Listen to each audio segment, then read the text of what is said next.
Hello. In this video, we're going to discuss the complete process for studying in Sweden.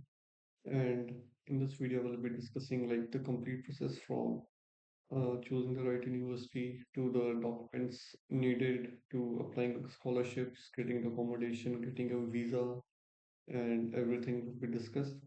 So let's get started with this video. This video may be a bit longer, but yeah, I mean, it's going to be the most in detailed video you will ever see. So let's get started. The first thing here is that there is a common portal to apply for all the universities in Sweden, which is called as universityadmissions.se.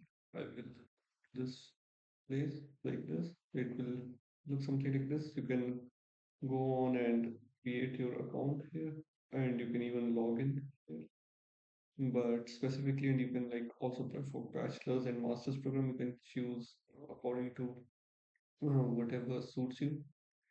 You can also like search the required courses. So if I choose like computer science, I can search something like this. You will also get the university names. You will find like if the application period is still open or not, and everything like that. Uh, and like this application period, it's like more depending on what your university actually has set the criteria for that. It's like there can be different application periods, but yeah, I mean like you can actually find it on this website first. Next, what you can actually do after you have created this account here, you will like, oh yeah, sorry, I forgot to actually tell these filters. You can select some universities, some subjects like the science, and this, and you can get a lot of things like that. But yeah, later you will just select it, and then it will be added to your my selection. Next, you can start the application process.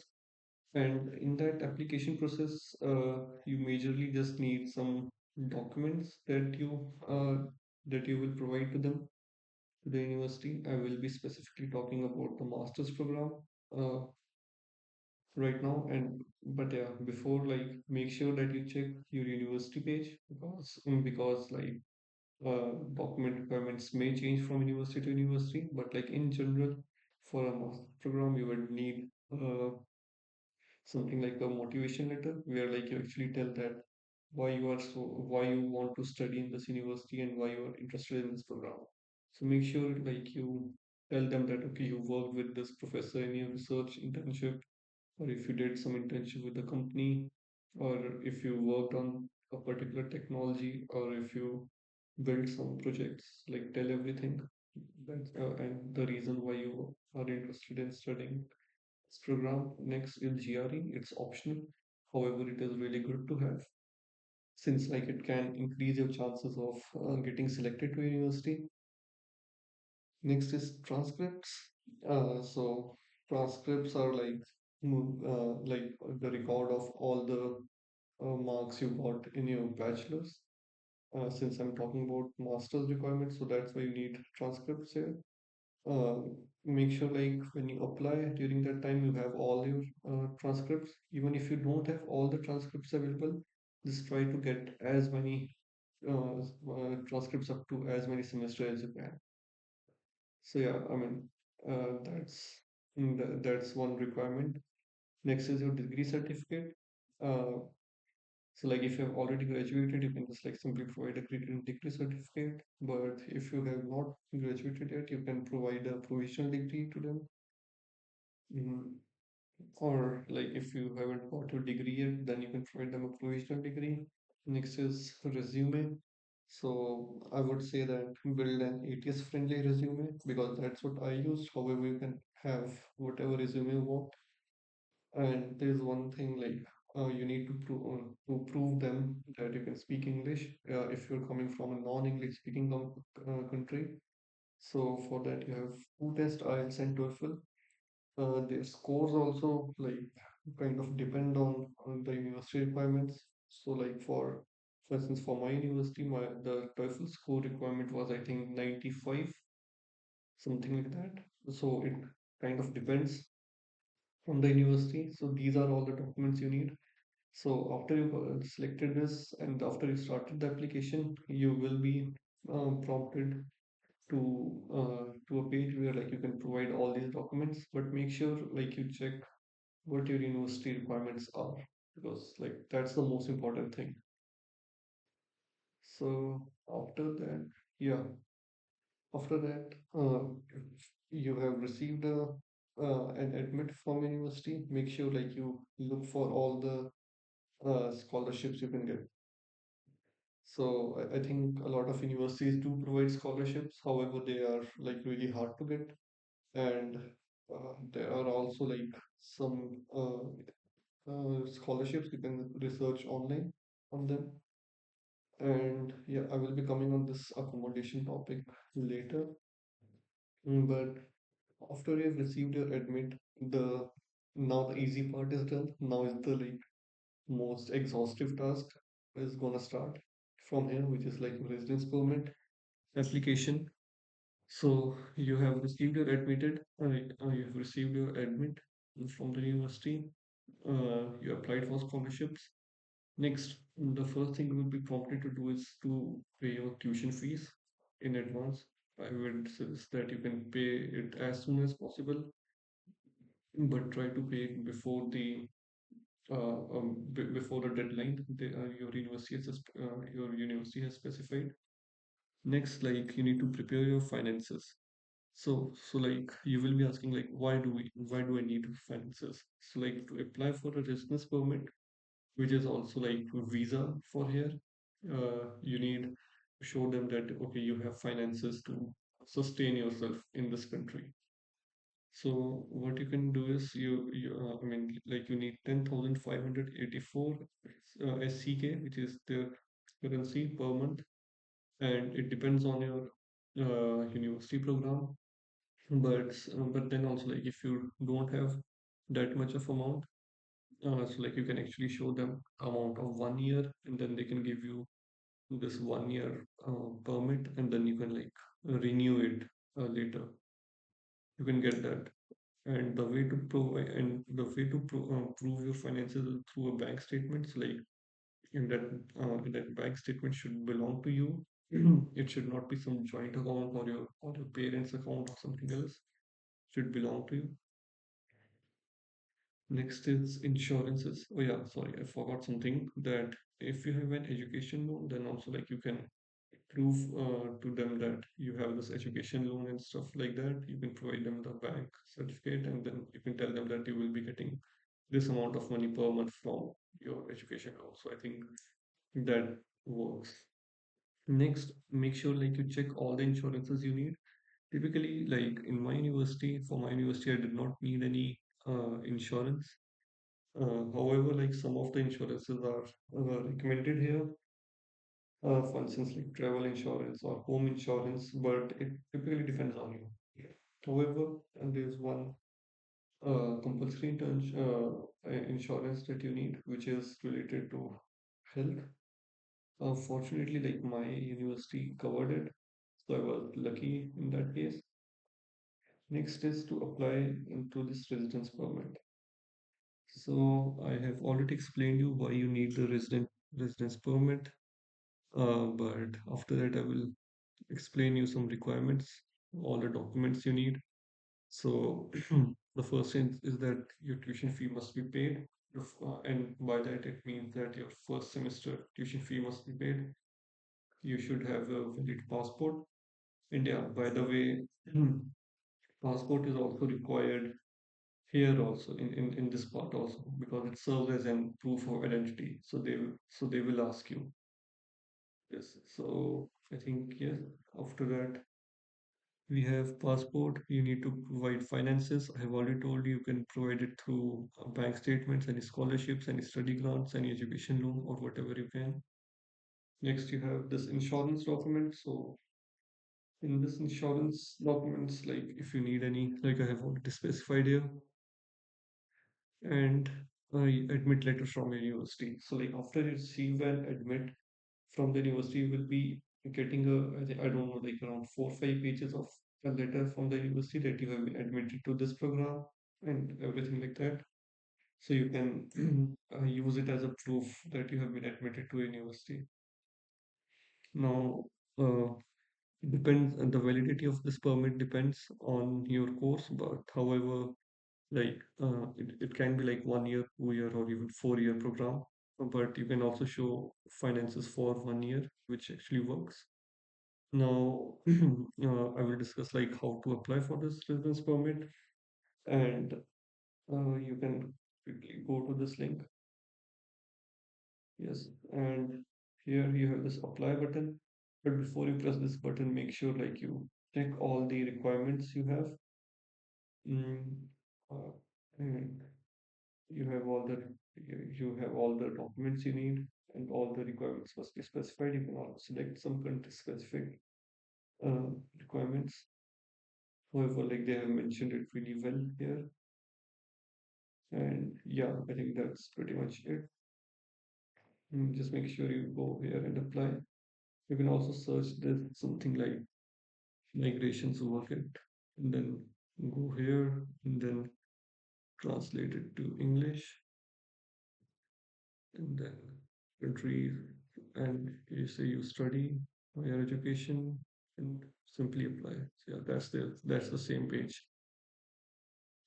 So after this thing, one tip is that, yeah, I forgot. One tip is that like you need to go send complete application, uh, otherwise your application may be rejected by the migration agency, which is like not so much good thing because you need to ask for reconsideration, and that's a whole lot of large process.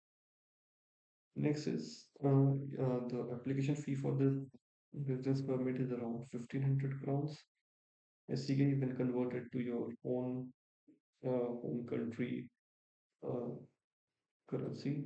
And yeah, I also forgot to tell you, like in the university admissions.se part, you also have to pay a certain amount of application fees. So it depends on which university you're applying and which program you're applying. And one tip that I would like to share is that you should try to apply to around 4 5 universities. Make sure you select some top universities where you wanna go, and select some universities there where you are guaranteed to get an admission. That would be really nice. And yeah, I mean that's pretty much it from there. Next, like you get this residence permit. Uh, After that, like you have this, after you've received your residence permit, just book the flights as soon as possible, and make sure that there is something like a mandatory roll call. I don't know much about other universities, but in my university there was this mandatory roll call which you have to attend, where like it is kind of an attendance where like they check if you are present or not. So make sure that you attend it. If you can't, for some reason, like if your flight is delayed or if you didn't receive your residence permit, then you can actually inform your university. And yeah, that's pretty much it. So after you arrive there, make sure for the first thing is that you get an accommodation, because that's really needed to get a personal identity number. And I have shared some websites according to my own specific location, which I used to kind of apply for accommodation. Getting an accommodation is here is like a bit hard in this country, because like there is something like a queue system here where you have to register on a particular website. For instance, like you can go to the student post agent and you can register yourself with, and then each day you earn 1 point, and the more points you have, the higher you will be in a priority list to get a particular accommodation. However, there are multiple other ways to get an accommodation. If you can't find in the queue system, you can actually get accommodation on Facebook. I think because I have seen like a lot of people getting accommodation on Facebook. Even I also got an accommodation via Facebook. There are multiple services. Make sure you check your university page first for accommodation. If your university is providing the accommodation, then it's like really nice. So after you get a particular accommodation, you is this process of applying a personal identity number. So like in each country, like you may be having some particular identification number. Similarly, in Sweden also you have something like a personal number. So for that you need an address to apply to. So what you actually do after you arrive here, you kind of book a slot with them. I will show you the process right now.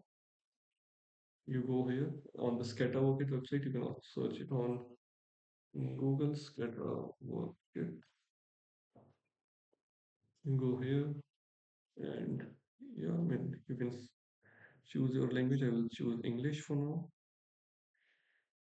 and then you can moving to Sweden, and then you can tell them that okay, I want to apply this, and something like that.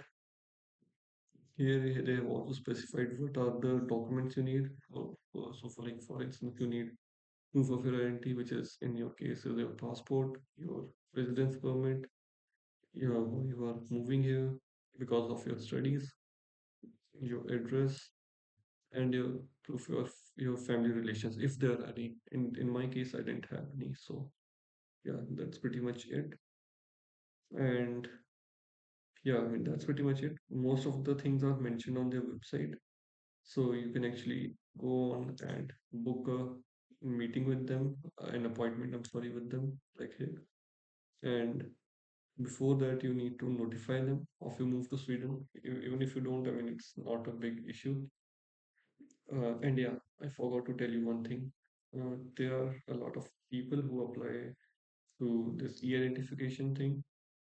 I mean, to this e-identification thing, but like I didn't have, I was not able to register here. So what you can do is you can go back here and you can, yeah, you can fill this form where you will be telling everything why you moved here and your passport number, your residence permit, your university admit letter and everything. You will give them everything here. You can fill out the form and then you can book a service with them in your own area. And yeah, I think that's pretty much it. You go to that particular visiting center after that, and they will like check your passport and residence permit, and then they will mail you your personal identity number after 3 or 4 weeks, and it arrives as a post. So that's why you need an address, a permanent address at that time.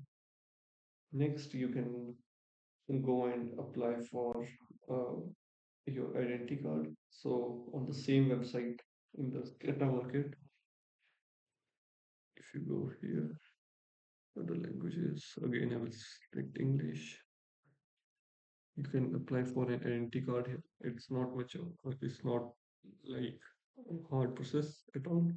Yeah, but like you need to pay an application fee of around 400 crowns currently. And yeah, they have actually told all the address where you need to send it.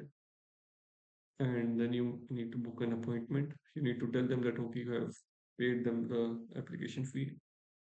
And yeah, there are these are some other ID documents so that you can prove them. Yeah, I mean, most of the things are listed on their website, so you can actually check it. And yeah, I think that's pretty much it. Yeah, next I want to discuss something which is not related to a process of Sweden, but like more like what you do when you arrive in this country. So if you are like, if you only wanted to watch this video until documents part and the complete application process part, that's pretty much done. Now I will be like discussing more and more about like how is life in Sweden actually. So let's get started with the first time you're arriving. Mm, The first thing I told you, like make sure that you have an apartment or an accommodation arranged before coming here, since like it will be a lot difficult to get if you arrive, because you can be in a lot of problems if you don't have any accommodation. Uh, and make sure like apply everywhere you can and don't be too much picky with accommodations, because it's really hard to get an accommodation here. So whatever you get, just take it. There's nothing more you need. Next, your university might have informed you after admit that where you should come and like how to get your identity card and everything like that. That will be mentioned by your university. It depends specifically on the university. My tip is like go to the arrival events and try to network with people, try to make new friends. Yeah, that would be my tip. Next, I would say this again important that attend your roll call. In my case, I had this roll call as I explained earlier. If you don't attend it, they may cancel your participation in the course. Make sure that you attend this roll call. And yeah, make sure before you come here, make sure you research well, like what transport facilities are available in your particular city and how to get there from the airport. Since like I mean, it's a good thing to actually research before coming here. I think specifically in like cities like Stockholm, there's metro, there's tram, and there are I think other mode of transportation also which you can use. And each particular city has its own app, I would say, where you can like buy tickets and everything. So it depends majorly on your city where you are. Make sure like you research it well because it completely depends on your city. Uh, yeah, make sure like you have your right semester schedule. Register your courses. Yeah, I mean register well within timing because here sometimes deadlines are strict. So yeah, make sure that you register for them and choose your courses wisely. Uh, I don't, I think I don't need to explain it more. You all guys are intelligent in this. Next, yeah, I mean I have discussed this thing already. You can check your course curriculum, and I have some kind of document here from my university which actually told me like what's the living cost here and everything like that. So that's particularly relevant for my city, but you may have it for your own city wherever you are going. And yeah, you can get whatever mode of transportation you can. Yeah, and one major thing is that in most of the cities, bicycle is like the most preferred way to as a transport.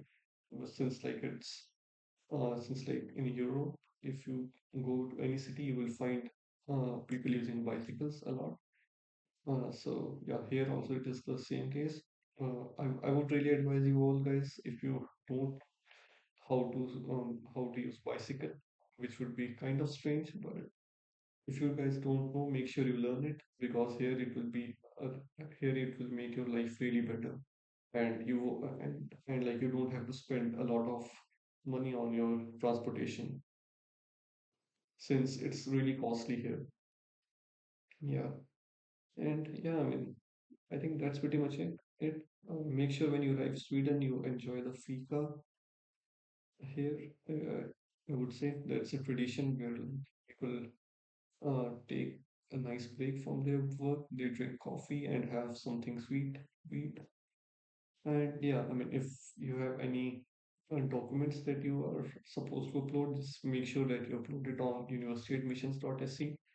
And yeah, I mean, if there is any document missing, they will inform you. But make sure that you uh, make sure you give all the relevant documents well before the timeline. So like it's much better for you. So like the universities don't have any reason to reject you for no reason.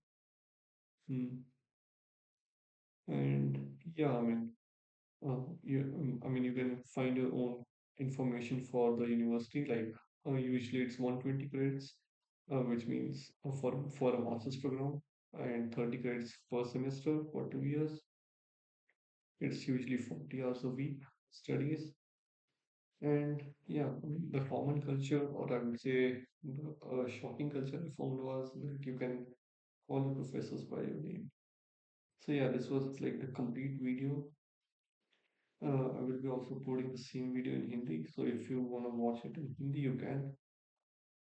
Yeah, and I guess I have covered all the points. I will share this thing in description and comment also, so like you can actually refer it. So like you can track actually your journey of coming here. Yeah, thank you.